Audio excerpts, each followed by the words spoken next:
Hello, everyone. This is technically part two to another lecture I was giving like 10 minutes ago, but I'm going to treat it as a new episode, but pretty much I'm going the same direction. So, this is the true title that has arose to me now. That is pretty much asking human beings what is the value of reality.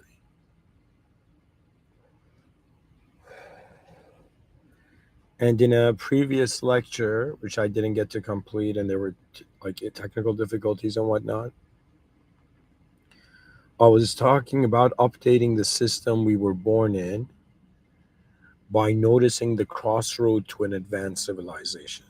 Like that was what I wanted to talk about. And it was pretty much this idea that we're not just this program in a system, we're not just a cog in the machine. We are a conscious agency that can update the system and then exit. Because we all know we're born and then we leave. We entered the system and we will leave. But it's kind of like what was the value of what we did in the system, and that seems to be the key. That means even God is watching, the world, everything in reality is caring for what are these creatures known as human beings doing when from the time they're born to the time that they leave this realm. We have beautiful like poetry from the past that they would say when the child is born, the child cries and the world laughs, everybody's happy and graceful, right? Everybody's fascinated, right? And the second part of the saying poetry, this poetry thing I'm saying to you goes as if like when what do you call it, um when the man dies, like when that grown child dies, that man dies, it's as if man, the world crying for that man's departure, but that man would be smiling, fascinated. You understand? So we're looking at the value of our reality.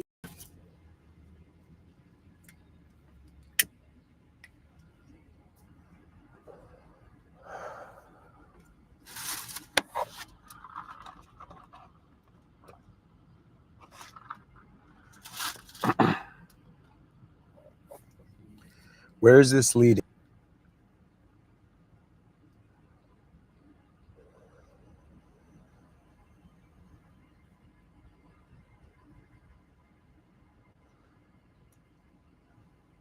When we wonder about the value of reality, we are in some sense wondering about the nature of value systems. And we kind of notice that, okay, a person is not just a person. That means like when I see another human being, they're not just a physical existential object, but they are actually a sphere of awareness that is witnessing their subjective and objective life at the same time. And that awareness that knows that the object and subject are being noticed at the same time is actually a secret. What I mean by that is it can't be known. Technical academic term would be it's Mysterian. It's like Mysterianism. Some things are a mystery, similar to how in video games there's certain things that the character can't do. Do you see the importance of consideration?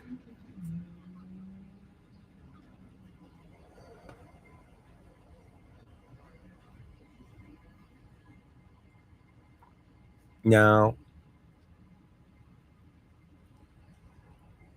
I find that every person's value system kind of gives them their heightened attention. When I see human beings, like this is something cool, I think I like it hasn't been spoken about before.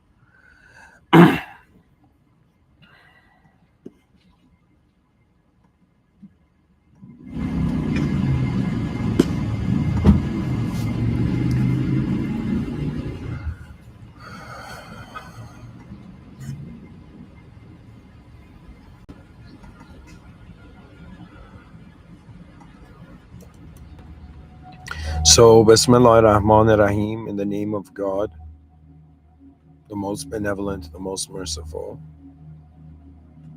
I shall give this talk.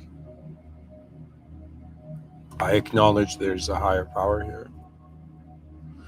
I acknowledge we are in this of a greatness beyond worldly imagining. I acknowledge that the true value of the human being is more significant than anything the mind can manufacture.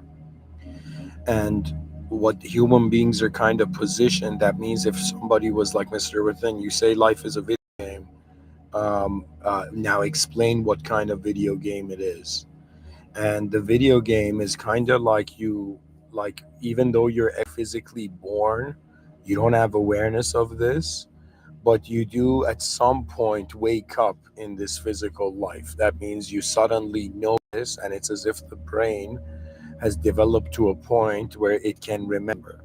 So pattern recognition has occurred. So right now, us as human beings, we are kind of like information processing entities, but that information is being processed in accordance to patterns that we see in reality.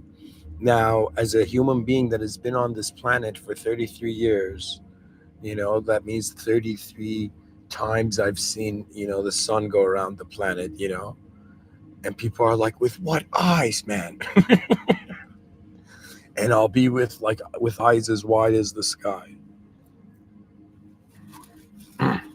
Dear viewers, this is what I think the video game is. I think the video game, if you treat life as a video game, strangely, certain things become explained. So, for example, we go see there's spiritual people in India meditating in caves. Like we have that. Like there's Vedic yogis trying to become one with the presence of God by realizing their ego never existed and all that stuff, right? But to me, they're like players in a video game that have been idle, and by being idle, like the system is giving them an error, like stop being AFK, right?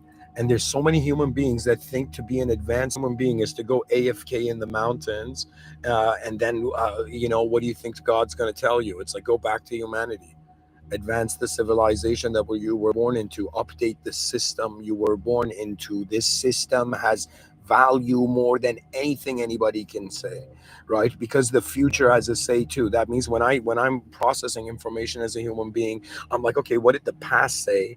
Okay, and the past says like, I said this, and I'm like, okay, what did the present say? And I'm like, okay, the present said that, right? But then I'm in this moment where I'm like, wait a minute, if I can impose value on an object based on its past, based on what I see presently about it, why can I not impose a value in accordance to the future? That means that value must exist. That means, like, you see me right now, I want you to imagine not only every human being is having their unique view on me in accordance to their DNA being unique, but in some sense right now, there's a way the future can see you that you don't know. That means if a time traveler was watching me, their opinion would be based on a very incomprehensible value system to us.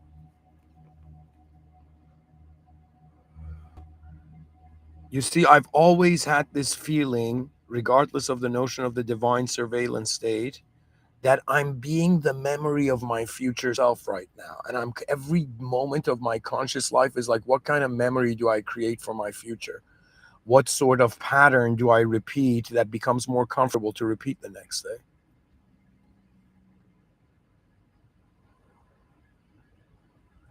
When wondering about the advancement of civilization,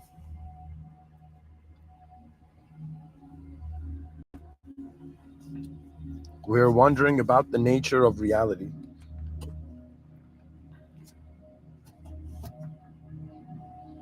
And the nature of our reality, as I've explained so far,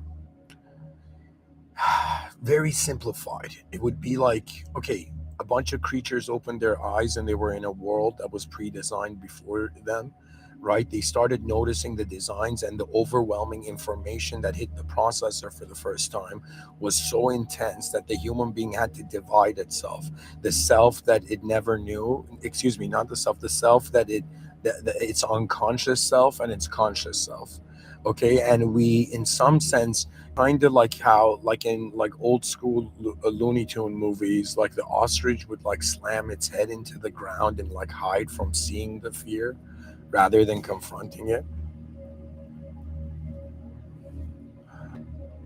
To me, for example, some scholars have said like, yo, bulls run towards the storm, right? They don't run away from it, right? And by doing so they get through the storm quicker. And I was like, yo man, you think the bull has enough consciousness to be like, yeah man, if I run towards this tornado, this intensity, I'm gonna like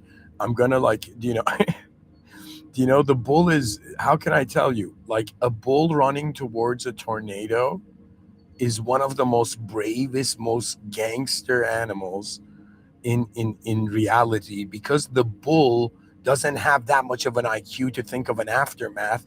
The bull is just charging at something that is imposed in its territory, but that something is like a tornado which it can't discriminate. Do you understand what I'm saying? Kind of like in, I don't know how to say it, but this would have to imply that the bull chases the tornado forever, but I don't think it. Territorial animals are like, what's this in my space?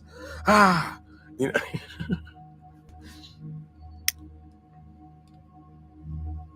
imagine they're like explain survival of the fittest, and you're like, imagine like it, like I want you to imagine like a gazelle getting eaten by a lion. Like the savageness of this world is to a point where beings are absorbing beings, for survival, which is kind of weird, right? But in some sense, it's like, why do we have sharp teeth at the same time, right? Like there's so many things. There's so many things about reality that make you wonder what the actual story behind it is. But ultimately, it's kind of like we're inside a box. The truth is outside of the box. So what do we do while we're inside the box? And my vision, well, I was like, it's not about believing it. It's like there's no more discussion. Just like how Prophet Muhammad, peace be upon him, was like the final messenger, the final prophet. Similarly, peace be upon all the prophets. They were advanced beings beyond any of us now. But anyways, what where I'm going with this is to tell you that in our fascination with the world, we begin to discover the limitations of man. And when we acknowledge our limitations, we come into contact with original reality.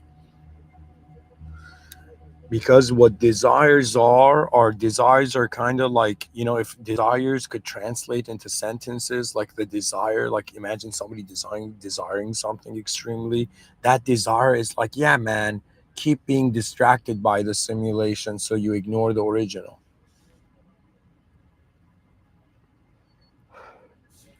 you know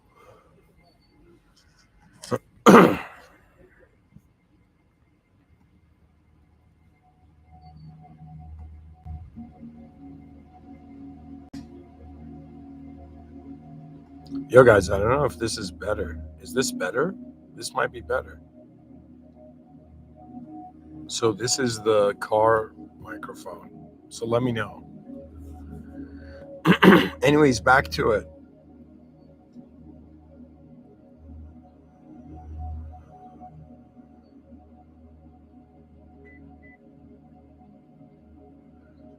Pretty much human beings noticing themselves in a world led them to become scared and frightened by the totality of existence. So they kind of ran into the cave of only the conscious domain of reality. And what you see as a modern civilization, I call it civilization 1.0. Pretty much any human being born in any civilization, like your first view on civilization is like civilization 1.0. And when I look at Civilization 1.0, it's a civilization that has forgotten its advancement. It's just in regards to the conscious life. Like, what about the unconscious life of the world? There is it this whole time. The unconscious life of the world is like suggesting that there's stuff about the world that you don't know yet.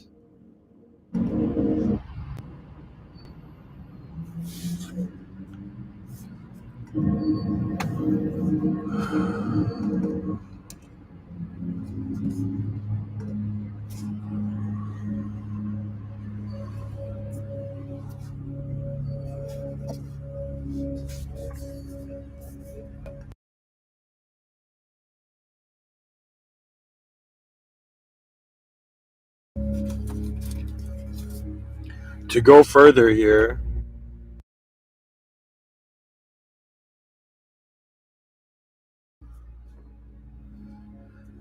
I'm pretty much trying to tell you that there's three views on it. There's the past view, the present view, and the future view.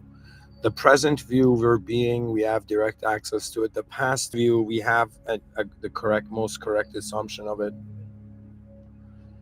You know,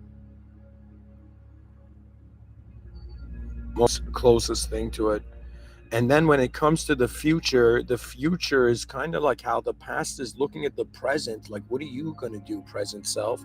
And the present self is looking at the future self, wondering like what are you going to be, future self?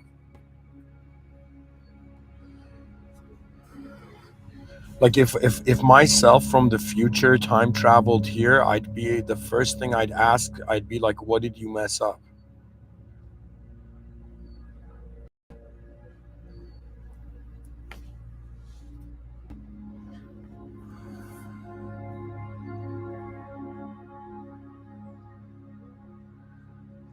The value of reality has come to human beings right now, kind of having two lives, their outer life and their inner life. And their inner life is kind of like how sophisticated their awareness is to reality that formulates a story for them, right? And their outer life is in regards to what social sort of previous geometry to structure to civilization they want to enter. Because you see, reality can have many meanings. Because really, when we wonder about what is truth, we're also asking the question, what is the value of life? And so far, we see this being like this character, it's temporarily here, like let's say lifespan purely right now. We're such pure natural beings, even though we're in a tech, like there's technology and advancement in human intellect. It's like we're still natural. We're still like, how do I say it? Humanity in 2025, its body was moving underwater, but its mind was moving as if it was on land. The mind is moving way faster than our bodies, right? That means the intelligence of the entity is greater than its boundaries will be. Anyways, so this is one of those lectures that's making me take off my sweater. I mean, it doesn't get more intense than that. Ooh.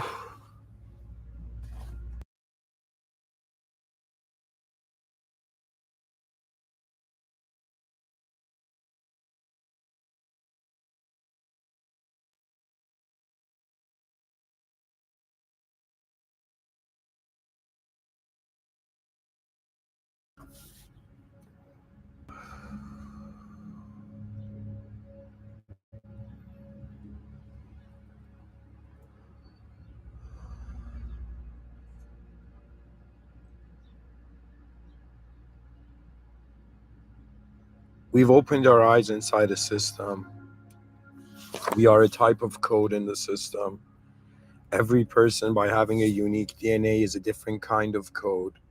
The value of human beings can't just be measured by groups of people, but it is measured by how far we can see as a being.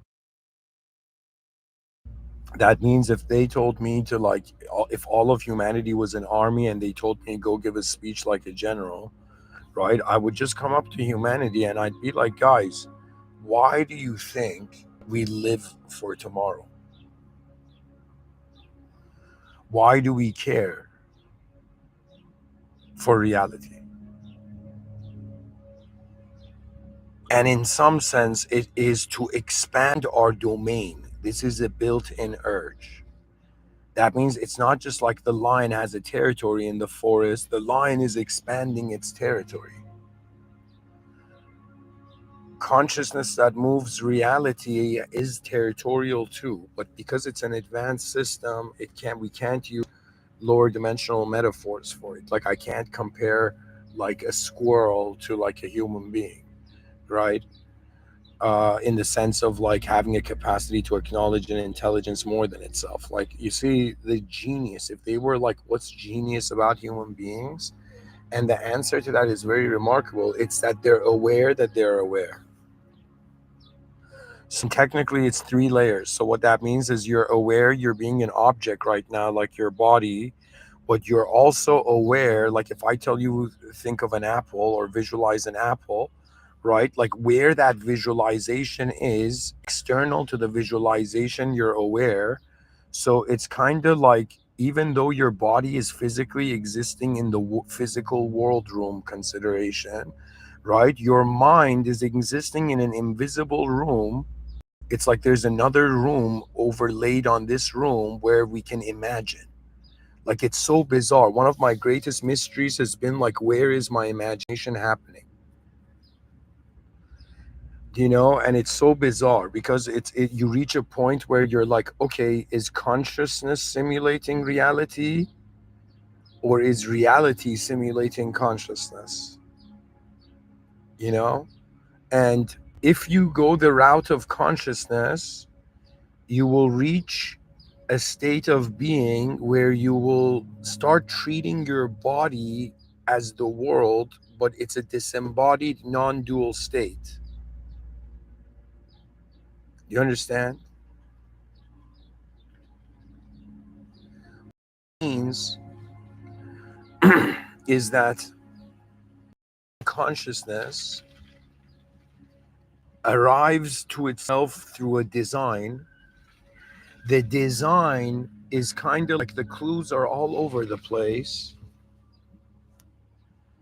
For example, out of all the species on Earth, why are we so advanced and able to notice intelligence? Like if an alien landed down, a squirrel wouldn't give a shit. You know what I mean? Excuse my language. Like a squirrel wouldn't go nuts, like the human being would. So what I'm saying here is that in some sense, the extraterrestrial presence has an impact on the consciousness that can discriminate itself separate to reality. So it's like I'm being an individual by separating myself from the world, but at the same time, that individual is being in a world. Do you understand? That means it's like the moment you have the dynamic of a lower power and a higher power, which do you choose? It's the constant relationship, right? Because to be a human being doesn't mean you're the greatest thing in the world. To be a human being means, like, look at this rare situation, right? Where not only the planet is fine tuned, they were like, yo, man, if the Earth was twice its size, the moon would be like a cage of stone around the Earth. Like a broken moon would be a cage of stone around, would encage the Earth, would cage the Earth. You understand what I'm saying? That means it's like it's super fine tuned. Like it's obvious that there was like coding done in this existential system. We find ourselves conscious that we are code. So imagine the world is like code that's just moving without anybody noticing it.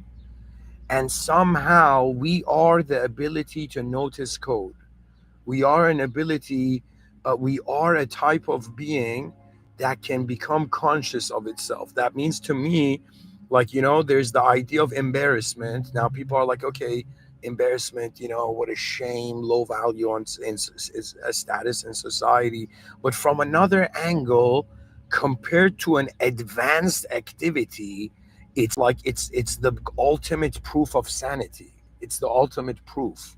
Like, I don't know how to tell you. When we wonder about the value of reality, we find ourselves in a life that has existential objective consequences, and we are also living a life that has subjective consequences.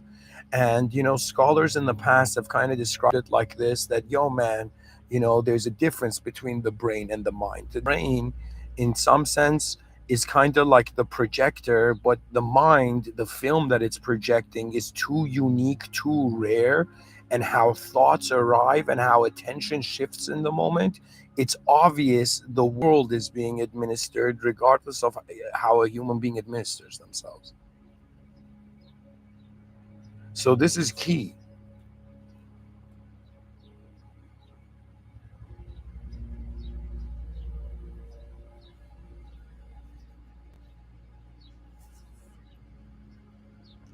Because let me tell you, what's so special about intelligence? Power. It can upgrade, it can update. You can choose to live differently. You can choose to be a nationalistic entity, be like, just like how back in the day primitive tribes would put paint on their face. Now we've put the paint, on the flagpole, and it's not that I'm trying to reduce the value of nations. I'm trying to tell them, all nations, that the species, its value is greater than nationalism. The value of reality is greater than the artificial edifices our ancestors used. It's like, would we rather, repeat old ideological systems, or should we in some sense have a completely different view on reality?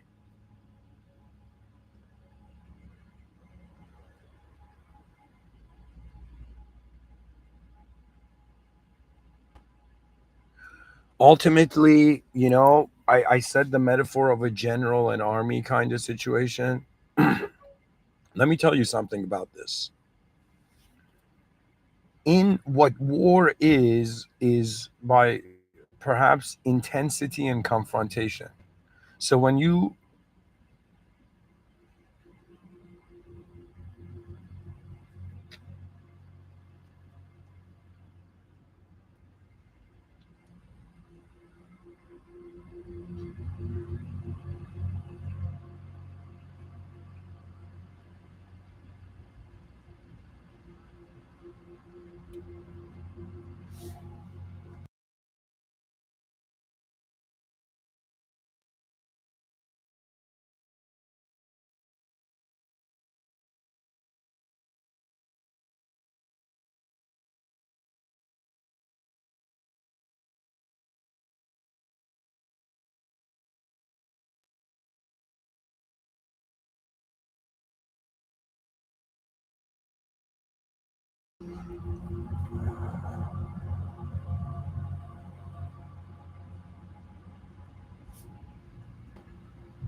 every entity has a value system, and their value system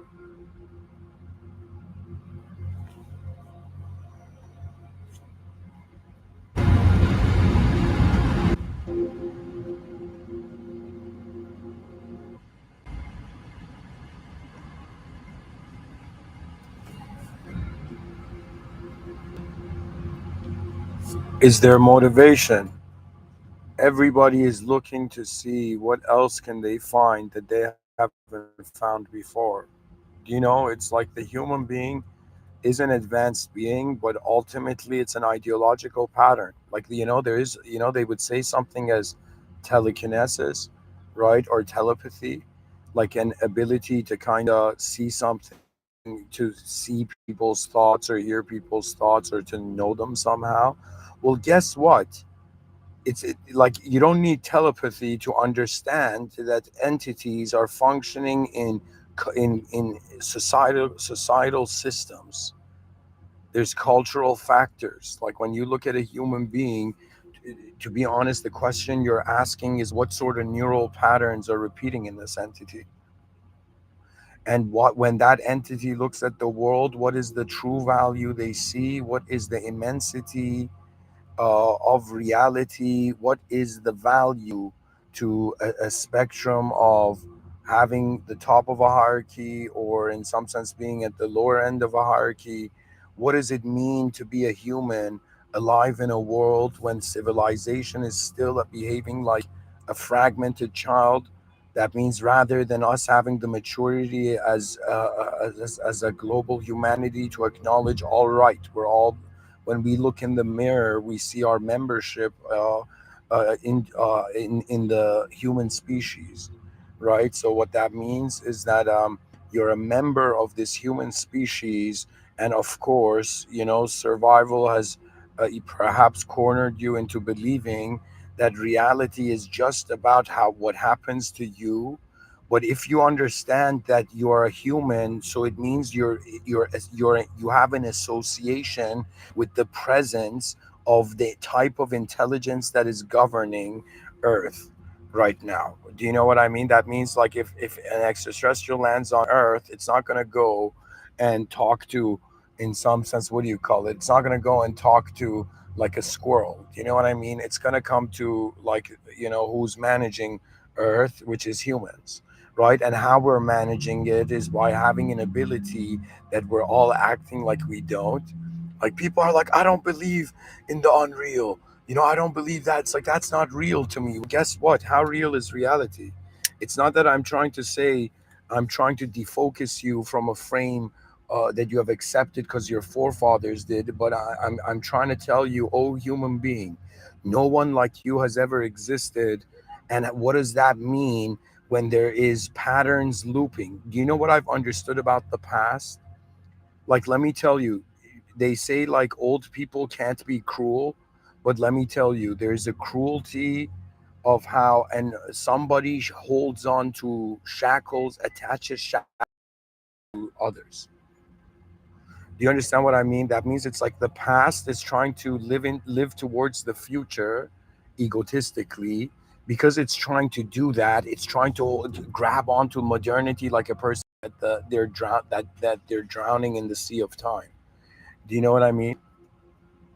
So the past is sinking and it's trying to grab onto the future, grab onto the present, but the present has to make a choice that, when I look at my species in 2025, do I say this is just the value of humanity? Or do I wonder deeply that if I was living in an advanced civilization, how would 8 billion advanced human beings behave?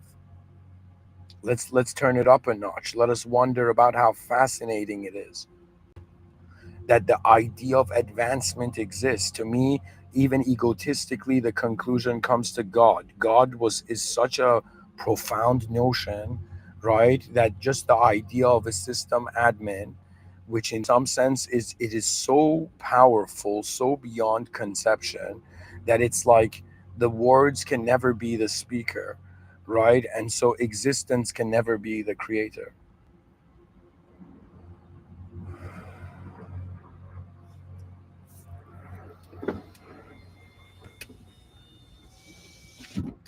Anyways, thank you for listening so far. I'm going to end it here. But the depth of this idea of what is the true value of reality and how far can it go, you must, in some sense, ask yourself, do you only feel your own heartbeat, or do you feel the heartbeat of a species?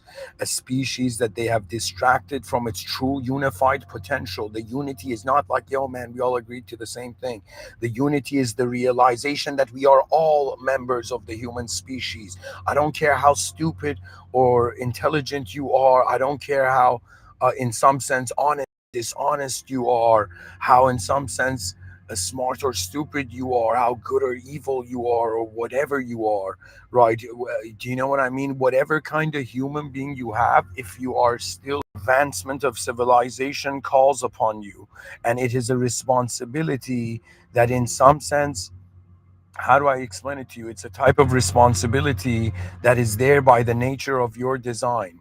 Because you are human, you have the responsibility to care for the future of humanity. It is there in your design. If somebody says, "Yo, man, is the urge, the honest motivation to build an advanced civilization like flowing through my veins? Is it in my blood?" And I'll be like, "Yo, man, it's more like when you look in the mirror, you see you are a human being. When you ask yourself, what are human beings doing on earth, you get a little concerned. That concern makes you want to know about the true value of the system. So you truly look at what the human being is, and what the human being is, it's a simulated object, which in some sense is simulating subjects at such a fast pace that it can calculate various angles. In the same way that a bird lands on a branch, if you've ever seen like a sparrow on a branch, the neck of the sparrow is moving like as if the neck of if a head of a sparrow was a surveillance camera, if they built surveillance cameras like sparrows, it would have such next level angle capture, right? And so it's like, to me, the sparrow is one of is like birds in general are like very intelligent entities, right? They're not as intelligent.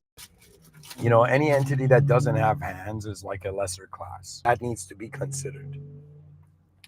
Anyways, guys, there's so much more to say. Something I perhaps didn't clearly share in the previous lecture that I said was part one to this. You see, I find that the crossroad that we find the human being in is an ability to lose. Okay. And because we're conscious of reality, reality doesn't only have an objective value, it has a self-simulating value, a subjective value. Every human being you speak to, what you're speaking to is how that human being is expressing their subjective values, from behavior to body language to everything, right? So it's very important to consider this for humanity, right? And ultimately, I was kind of saying, yo, guys, like pretty much the aim of my lecture was to tell you, like, yo, man, by being born in a system, you're a type of code, and you have to find the code, the source code that leads you to the main operating system. But when you go looking after the source code is telling you have a direct relationship with the God the one and only God that, in some sense, has no partner, nothing in existence can in some sense replace, take the place of that which in some sense everything was created by, everything is being maintained and administered by, and everything will return to. So really, it's like a character in a novel that returns to the author, once in some sense living the story that was written for it. And now we're in this fascinating time where every human being is in their own bubble, in their own, spherically, like playfully spherically simulated. Imagine there's a sphere around everybody, and not everybody sees outside of their sphere. Like narcissists are like kind of trapped in their sphere, in their subjectivity sphere of how they're accepting values to reality. Because let me tell you what the maturity and advancement of humanity in 2025 looks like, the most advanced thing, like view for a human being. It's to begin to realize that there is something more important than itself. And this, for this, your ego has to submit to the possibility of anything else. So it's a process of emergence and return, but at the same time, during the emergence, something is being maintained. Do you understand? It's like you're not just any human being, you're a human being, in the effort of human civilization. It's as if there's some people are like, yo, man, I should do something to get into the history books. And it's as if, like, buddy, you don't get it. You are the history of now. And that is the nature of reality. So the attention of humanity goes so far beyond the makings of subjective value. Do you understand what that means? That means, for me, somebody can say you're good or bad, and I'll be like, yo, man, you need to wonder about what duality really means in the presence of higher power.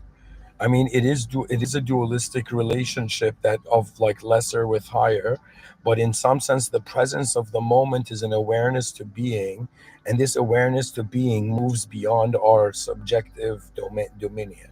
So, where I'm going with this is to say that the answer to the question, what is the value of the reality? It's a situation where the human being has found itself, and what this situation exactly is like is, uh, you're in, you're like a simulated you're inside a simulated testing zone as a simulated being. This simulated testing zone is a system, and how you perform in this testing zone is important, not to just yourself, your species, your world, and the system admin, but in some sense, it is important how far you go. That means really interested to see, like, do you know what I mean? That means I don't know, I have the kind of imagination that imagines myself, like if I was teleported into an intergalactic council meeting, right, as an ambassador of Earth, how would I represent my species? Do you know? And I would say it's as if humanity was blessed with the greatness of an awareness to the highest power, that in reality all worldly life is a simulation, and in this simulation we wonder about what to do, but the awareness to the simulation knows that it is seeking its original home. You see, it's kind of very poetic, a sort of strange transcendental romanticism where the being in some sense looks at this world and says, what do I choose to be as I, and how should the attention move in the presence of that which is beyond it? Life becomes fascinating when you realize there is a freedom before language had to loop you, before language looped around you, before language looped reality around you.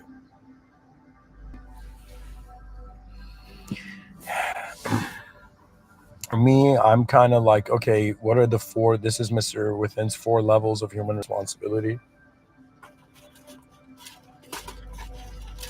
You gotta wonder about your most advanced self.